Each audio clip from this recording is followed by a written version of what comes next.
नमस्कार, मैं हूं राज और आप देख रहे हैं बियॉन्ड बॉर्डर्स। रक्षा मंत्री राजनाथ सिंह ने एक बार फिर से खुलकर भारत और चीन के संबंधों पर बातचीत की है।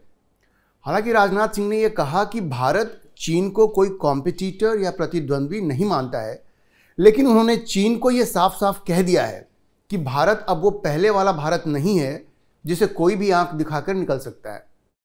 राजनाथ सिंह ने कहा कि भारत आर्थिक और सामरिक दृष्टि से इतना शक्तिशाली हो गया है कि कोई भी अन्य ताकत इसे अब एक कमजोर देश के रूप में नहीं देखता। दरअसल राजनाथ सिंह अभी ब्रिटेन के राजकीय दौरे पर थे और उन्होंने ये बातें लंदन के इंडिया हाउस में आयोजित अप्रवासी भारतीयों को संबोधित करते हुए कही। इस कार्यक्रम में सबसे महत्वपूर्ण बात यह रही कि राजनाथ सिंह ने बताया कि भारत के प्रति चीन के रवैये में धीरे धीरे परिवर्तन आ रहा है और उन्होंने इसकी वजह भी बताई। और उन्होंने क्या वजह बताई इसको समझने की जरूरत है और आज हम लोग वही बात करेंगे।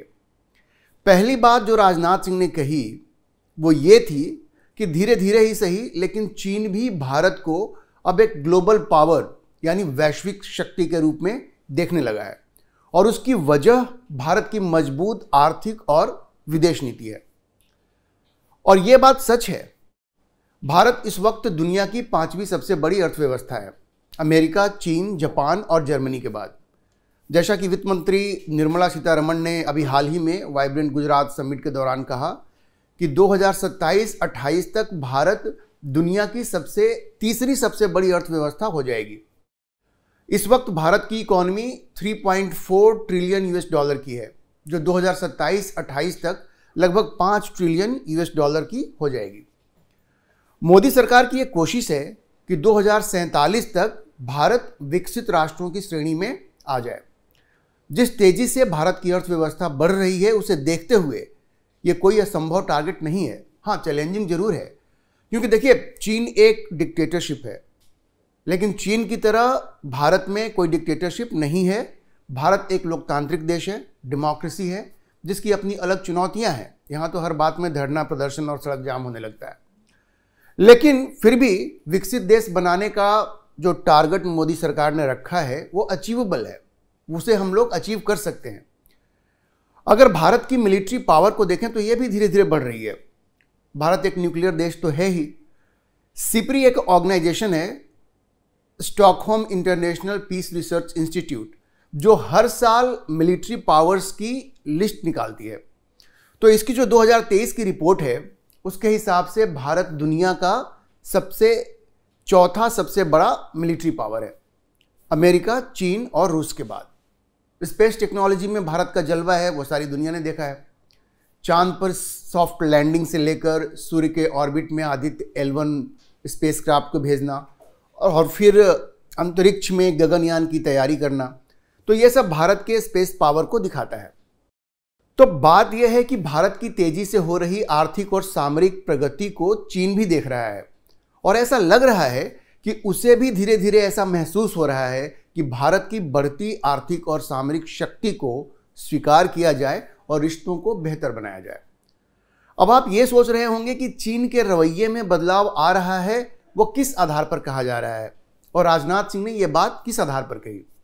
दरअसल अभी कुछ दिनों पहले ग्लोबल टाइम्स, जिसे चीन की सत्तारूढ़ कम्युनिस्ट पार्टी का मुखपत्र माना जाता है, उसमें एक लेख पब्लिश हुआ था जिसमें यह माना गया कि भारत ने पीएम मोदी के नेतृत्व में आर्थिक विकास और सोशल गवर्नेंस में शानदार नतीजे हासिल किए हैं। साथ में उस लेख में यह भी माना गया कि भारत अब रणनीतिक रूप से ज़्यादा विश्वास से भरा हुआ है और अपने भारत नैरेटिव को मजबूती के साथ आगे बढ़ा रहा है। हमने 5 जनवरी के बियॉन्ड बॉर्डर्स में उस लेख की विस्तार से चर्चा की थी, आप अभी भी जाकर यूट्यूब पे उसे देख सकते हैं। राजनाथ सिंह ने भी ग्लोबल टाइम्स के उसी आर्टिकल की चर्चा करते हुए बताया कि कैसे भारत के प्रति चीन का नजरिया बदल रहा है। उस आर्टिकल की चर्चा करते हुए राजनाथ सिंह ने कहा, और मैं कोट करता हूं, ये आर्टिकल भारत के प्रति चीन के बदलते नजरिए को साबित करता है।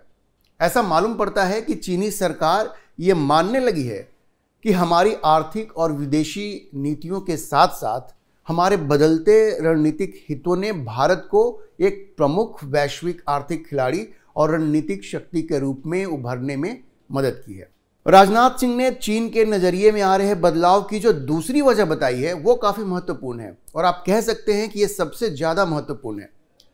राजनाथ सिंह ने कहा कि चीन के नजरिए में हो रहे बदलाव की एक वजह कहीं ना कहीं भारतीय सैनिकों के जरिए या भारतीय सैनिकों के हाथों गलवान घाटी में चीनी सैनिकों को दिया गया मुंहतोड़ जवाब भी है। उन्होंने कहा गलवान वैली में जो कुछ हुआ उसको याद करते हुए राजनाथ सिंह ने कहा कि अब ऐसा नहीं है कि भारत को आंख दिखाकर जो चाहे वो निकल जाए। ये राजनाथ सिंह ने कहा। आपको याद होगा कि गलवान की झड़प में भारत और चीन दोनों देशों के सैनिकों की मौत हुई थी। भारत ने तो अपने 20 सैनिकों की मौत को स्वीकार कर लिया था, लेकिन चीन कभी ऐसी चीज़ों को स्वीकार नहीं करता। उसने पहले स्वीकार किया भी नहीं, लेकिन बाद में जब वहाँ काफ़ी हो हल्ला मचा तो चीन ने यह माना कि उसके 4 सैनिक मारे गए हैं, लेकिन सही संख्या उसने नहीं बताई। अगर यूएस इंटेलिजेंस की बात माने तो चीन के मारे गए सैनिकों की संख्या काफ़ी ज़्यादा थी, लगभग 35 के करीब। रूसी एजेंसी तास के मुताबिक 45 चीनी सैनिक मारे गए थे। एक ऑस्ट्रेलियन इन्वेस्टिगेटिव वेबसाइट है, उसने तो ये बताया कि 38 चीनी सैनिक मारे गए थे। तो 4 की जो संख्या है वो चीन ने सही संख्या तो नहीं बताई, लेकिन ये भी महत्वपूर्ण है क्योंकि अगर 4 सैनिकों की मौत को भी चीन ने माना तो ये वियतनाम युद्ध के बाद ये पहली बार ऐसा हुआ कि किसी युद्ध में, किसी झड़प में चीन ने ये माना कि उसके सैनिकों की मौत हुई है। और ये अपने आप में कोई छोटी बात नहीं है। चीन कभी ऐसी चीज़ों को स्वीकार नहीं करता, लेकिन इस बार उसने स्वीकार किया कि उसके 4 सैनिक मारे गए हैं।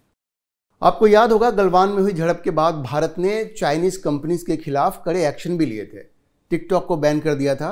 5G टेक्नोलॉजी में वहाँ की जो हुआवे जो बड़ी कंपनी है उसको भी यहाँ पार्टिसिपेट करने से भारत ने मना कर दिया था। तो भारत ने इतने कड़े एक्शन लिए। पहले भारत कभी इस तरह के एक्शन नहीं लेता था, लेकिन अपनी बढ़ती ताकत को भारत ने भी समझा और चीन के खिलाफ भारत ने कड़े एक्शन लिए। तो चाइना भी धीरे धीरे इन चीज़ों को अब समझ रहा है। तो राजनाथ सिंह ने जो ये कहा कि चीन भी धीरे धीरे ये मान रहा है कि भारत एक बड़ी शक्ति बन रही है और भारत के साथ रिश्ते सुधारने में ही उसकी भलाई है, तो ये उन्होंने बिल्कुल टाइमली एक स्टेटमेंट दिया है और चाइना वाकई ऐसा मान रहा है, इसमें कोई शक की बात नहीं है। देखिए, चाइना के लिए भारत हमेशा एक कॉम्पिटिटर रहेगा। भले राजनाथ सिंह ने ये कहा कि इंडिया चाइना के लिए कोई कॉम्पिटिटर नहीं है। आज आप देखेंगे तो दुनिया की बड़ी बड़ी कंपनियां वो चीन को छोड़कर भारत की तरफ बढ़ रही हैं। उनमें एप्पल भी है और बहुत सारी कंपनी जैसी हैं। उसकी वजह क्या है? उसकी वजह यह है कि भारत एक तो डेमोक्रेसी है। डेमोक्रेसी में कोई भी कंपनी इन्वेस्ट करना अपने आप को अपने उसके लिए ज़्यादा बेहतर होता है। तो चाइना से एप्पल जैसी कंपनियां भारत की तरफ आ रही हैं। तो चाइना ये सब कुछ देख रहा है और उसे लग रहा है कि अगर रिश्ते नहीं सुधरे तो फिर उसके लिए भी ये कोई अच्छी बात नहीं होगी। राजनाथ सिंह ने ग्लोबल टाइम्स के जिस लेख की चर्चा की है उसका भी अपना महत्व है। देखिए, आमतौर पर ग्लोबल टाइम्स जो भी लेख पब्लिश करता है वो भारत और मोदी के लिए क्रिटिकल मतलब आलोचनात्मक होता है। भारत की प्रगति का मजाक उड़ाना, जैसा कि मैंने 5 जनवरी के बियॉन्ड बॉर्डर्स में बताया था, भारत की प्रगति का मजाक उड़ाना, चीन को भारत से काफ़ी आगे बताना, मोदी की विदेश नीति की आलोचना करना, ग्लोबल टाइम्स का यही अप्रोच रहा है। लेकिन जिस लेख की चर्चा राजनाथ सिंह ने की है उसमें जिस तरह से भारत की प्रशंसा की गई है उससे ऐसा लगता है कि हवा का रुख धीरे धीरे बदल रहा है। राजनाथ सिंह ने तो ये कहा है, लेकिन शायद चीन को भी ये लग रहा है कि भारत को आंख दिखाकर उसे कुछ मिलने वाला नहीं है, क्योंकि नरेंद्र मोदी की सरकार अब ऐसी किसी धौंस में आने वाली नहीं है।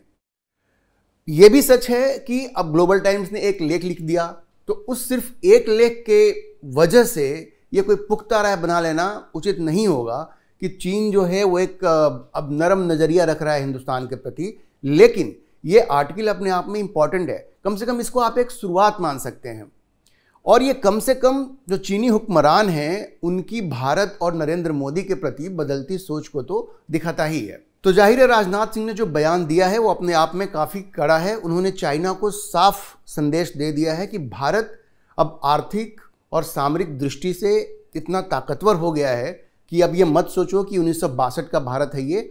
अब ये नहीं हो सकता कि कोई भारत को आंख दिखा दे और वह चुपचाप चला जाए। भारत उसका जवाब देगा और भारत उसका बदला लेगा। ये राजनाथ सिंह ने चाइना को साफ साफ संदेश दे दिया है। अगर आपको ये वीडियो पसंद आया तो आप इसे लाइक करें, शेयर करें और चैनल को सब्सक्राइब करें।